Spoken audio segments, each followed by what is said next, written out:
just regular horny. Really horny.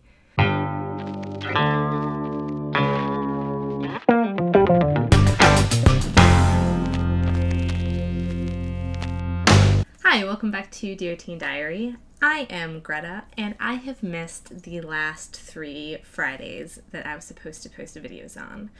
So I tried to record as much of a video as I could those 3 weeks ago before I missed the very first week.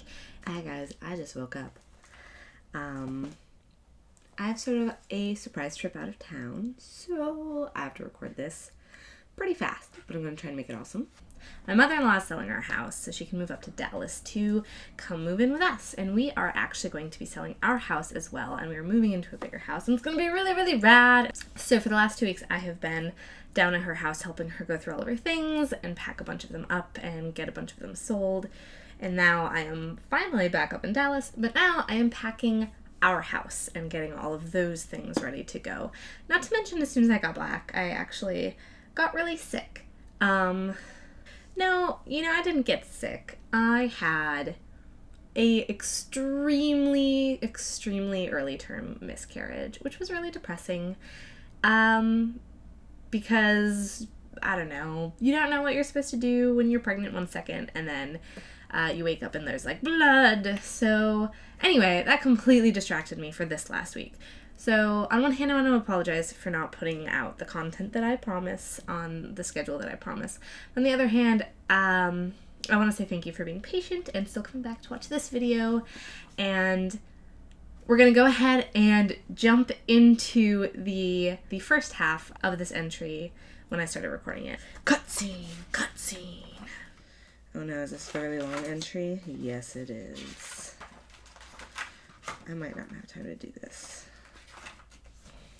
Dear Eric, I was going to write to you last night, but by the time I thought of it, it was 9 o'clock at night, and I was sleepy. Today is December 24th, and yesterday, Sunday, Ben came over, and you get to hear all the details. Before he came over, I got ready. I wore a little plain red pocket tee with my black pin hoodie and dark jeans. My mom told me to leave the door open just for courtesy and to not molest him. He came at about 1:15 in the afternoon. We sat around on my bed, the door still cracked open, petting Shadow, my black and white cat. I showed him the cape and thong I'd gotten for Katie, and then after that we kissed and hugged. Eventually we started making out, which is always a good sign. Later I was on my back on the bed and Ben was kneeled over and we were kissing and Mom walked by. Eesh. She asked if we wanted anything to eat, LOL, because she probably wanted to kind of interrupt. Later, we each ate one of my not-so-good cookies that I'd made a day or 2 ago. Then, we were kissing again. I love the way he looks when we're kissing. Later on my big beanbag chair, we sat for a while, just hugging and holding each other. We started making out again, and then he put his hand on my ass. Okay, let me just take a moment here to be like, how cool is my mom that she catches us making out and she's just like, you guys want something to eat?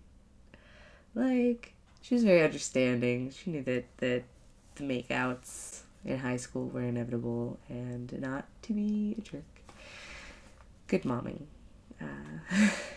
He kind of slid his hand around between my legs and just barely moved it around. I was like immediately breathing louder. Everything is a little unsure here next because I'm just pretty sure the next part was on the beanbag chair. But yeah, it was. So, anyways, well, that went on for a bit. He stopped kissing me and said 2 words. He looked at me and asked, "Can I?" My heart practically stopped. I nodded and said yes. He reached back up and carefully undid my button and fly. He slid his hand down and felt around.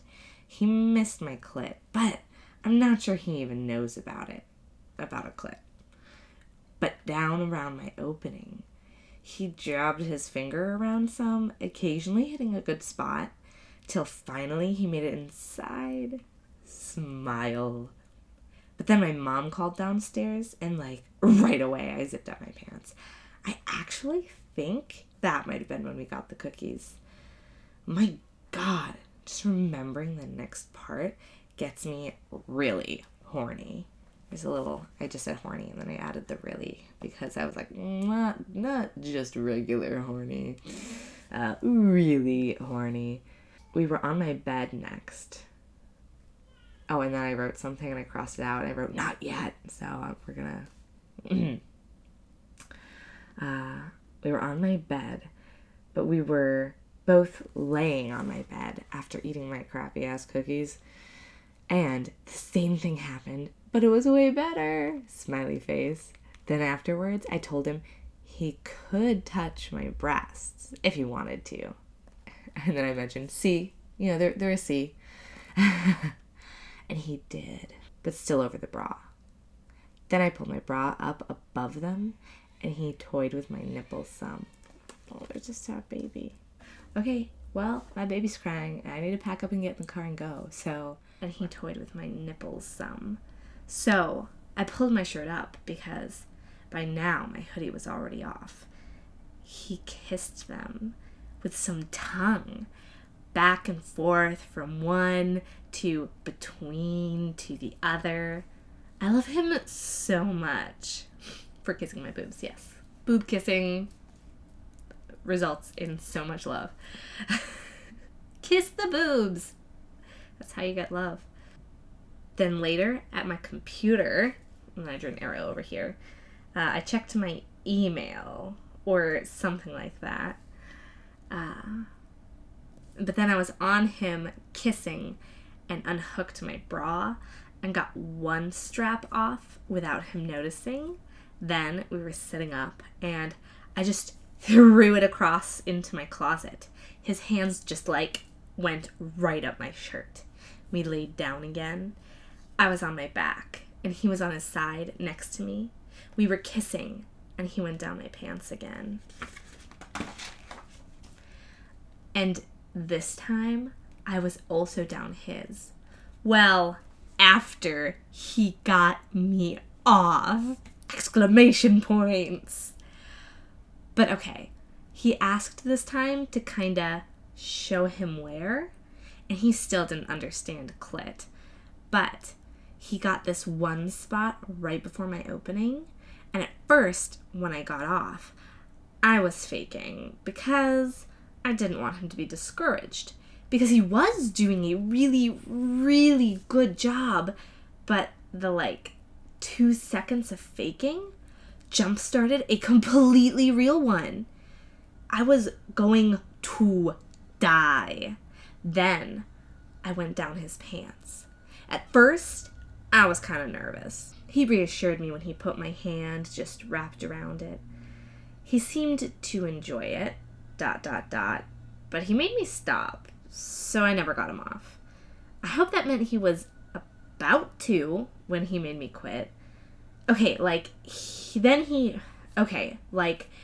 went for me again, and I was just like, God, yes, in my head.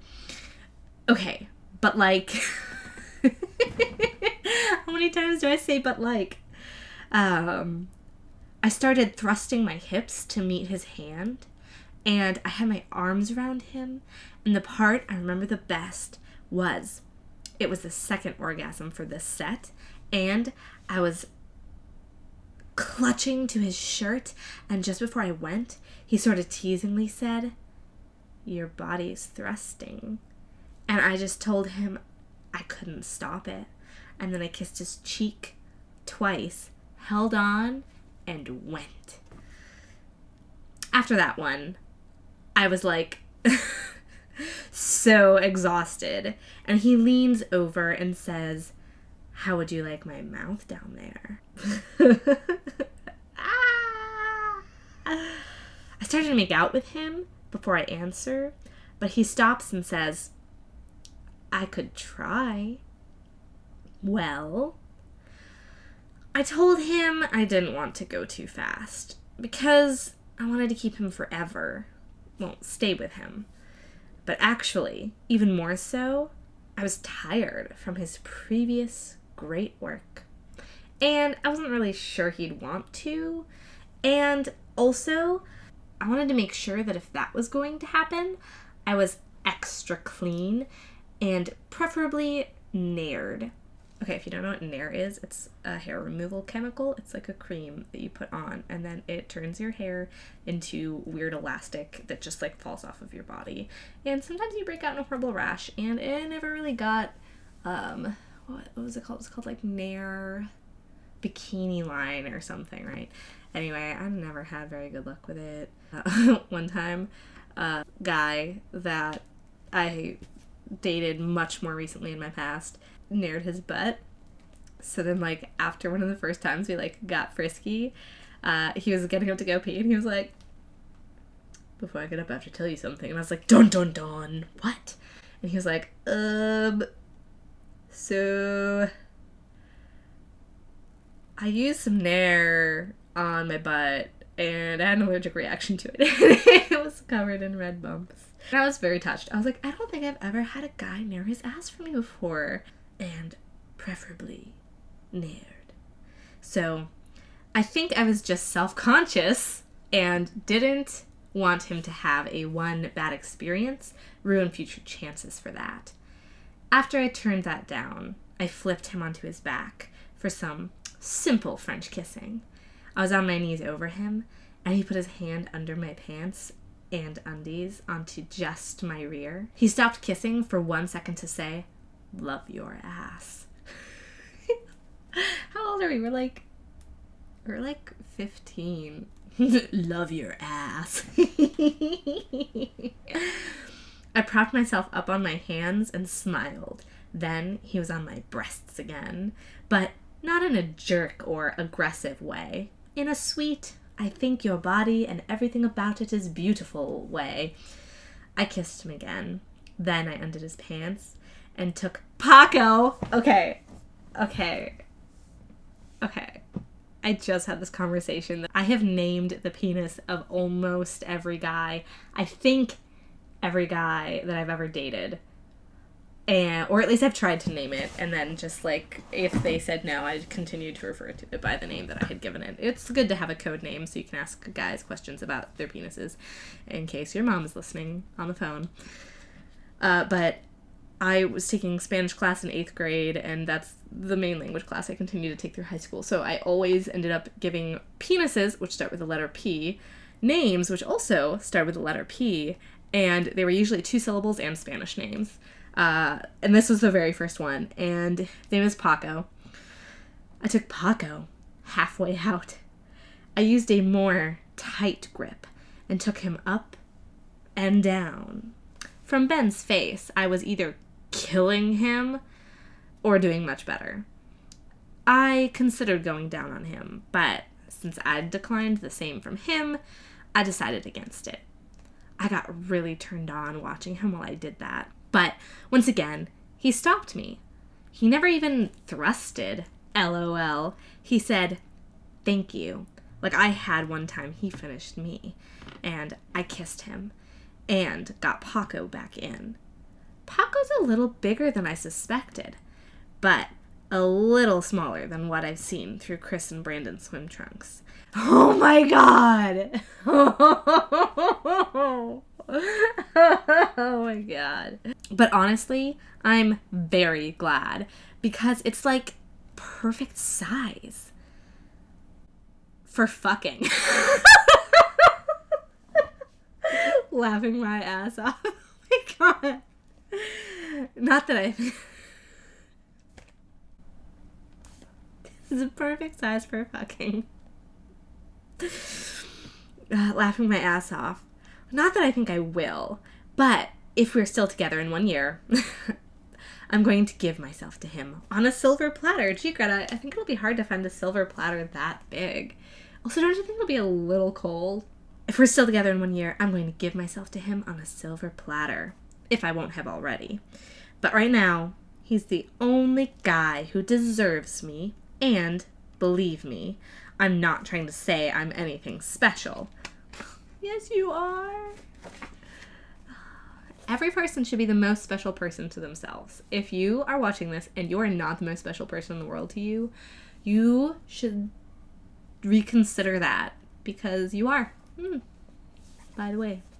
But that day, I didn't only feel special, I felt perfect. After he zipped up, the clock was about 5 o'clock. His parents were coming at 5:30. We put on coats, shoes, and for me, my hat, and went outside.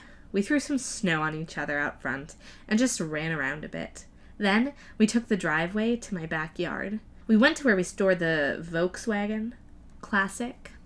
My mom used to have a Volkswagen Beetle, and during the winter we used to store it in a one-car garage towards the back of our property. It was all wood. It was very small. My dad actually had it hauled to the back of the property and built a full-size 2-car garage in this place. So it's this little adorable wooden garage that has an old classic car in it. And I showed it to him. Then we went back out. I climbed up my climbing tree for a bit. Then I just laughed at Ben and then climbed back down. We hugged. And it was cold, even though he had a jacket. Oh, and he was cold, even though he had a jacket. And I only had my pin hoodie. Of course, I had my ear hat. I wear hats, winter hats with ears. I always have, and I probably always will. I think they're adorable. Winter hats with ears on them. Oh, and my pin hoodie was this black hoodie that had actually originally been Katie's, and it had great big rips through the arms, and she'd used like a series of safety pins to like hold it back together. Very punk rock. But the sleeves were a little short on me. Anyway, Ben's cold. So we did one more lap around the house, then went back in. We watched TV in the guest/tree room. The room that was the guest/spare room with the TV in it used to be my bedroom when I still lived upstairs, when my sister was still living in the basement. And I painted trees on the wall. I drew them all out, and I only actually painted a few of them, because originally I was going to get to spray paint them, but then there was a lot of fumes, and my mom was like, no. So I never finished that mural, and then it got painted over with a peach color. Anyway, so I call it the tree room sometimes, apparently, to see, you know what I'm talking about. So we watched some TV in there till he had to go. I love him so much. The cutest part was every time I had an ahem, that means orgasm, he'd whisper, "Does it feel good?" And I'd just nod or say, "Yes." And he'd check if he was doing it right. But the cutest thing was he'd just whisper, "I love you," at any random time, and I'd say it back outside after. I asked if I did good for him, and he reassured me. And at some point back in my room, somewhere, I think after the beanbag chair thing, I asked, "Now, did you do that because you wanted to, or because I wanted you to?" Kind of teasing, kind of serious. He smiled, and his eyes sparkled, and he said, "Because I wanted to." Oh my God, I so love him. I never want to lose him. That was so special and romantic and meaningful, especially how rhythmic it was and how much I could just feel he loved me. Thank you, Ben. I love you so much. And thanks for listening, Eric. Heart, Greta, December 24th, 2001. Well, I'm glad that I am concerned with making sure it's something he wants to do too. That being said, I also feel like if I'm that concerned that I'm putting that much pressure on someone, maybe I just need to stop putting pressure on them. But at the same time, it's important to make it known what you want and to try to get what you want out of your relationships. But you gotta be respectful. It's very important. So I guess, how many orgasms did I say I had? There was the one I started faking, and then the second time there was like two. Three, at least three. So I always thought that this was the first time anyone had ever touched my vagina, but I guess Tom M had like poked it that one time before, and I remember being like, I don't remember this, but yeah, I had been under the assumption that this time with Ben was the time. Not that something being the first time it happens makes it any more special. It's just weird to have a flawed memory. I can tell you that he was wearing a Minnesota Gophers jersey. I remember the gold. I remember the number. I want to say it had a 5, but I don't remember the number. I remember the number being maroon. And I have it on good authority from Ben himself that the song that was playing on, that he remembers playing on my computer, was the German version of 99 Red Balloons, known as 969 Luft Ballons. As I butcher that. Anyway. And I'm very proud of Ben for asking if he was doing it right. And, showing each other how to do things is very important, and being familiar enough with your body through masturbation to show your partners how to have a successful sexual experience is a good idea. Ding! Because no one wants to do a bad job. No one wants to, try to please their partner and suck at it. So don't be afraid to give them tips. It's much better to give them tips and, bolster their confidence and their ability rather than just, lie about it and be having a bad time yourself. Because lying is never good in a relationship. Anyway, I'm talking way too fast. I am going to see you hopefully next week. I need to get back to packing. I stopped so I could record this because it needed to get done. But thank you for watching Dear Teen Diary. Like the video. Subscribe to my channel. Go ahead and share this video if you found it amusing. And I will see you next Friday. Bye.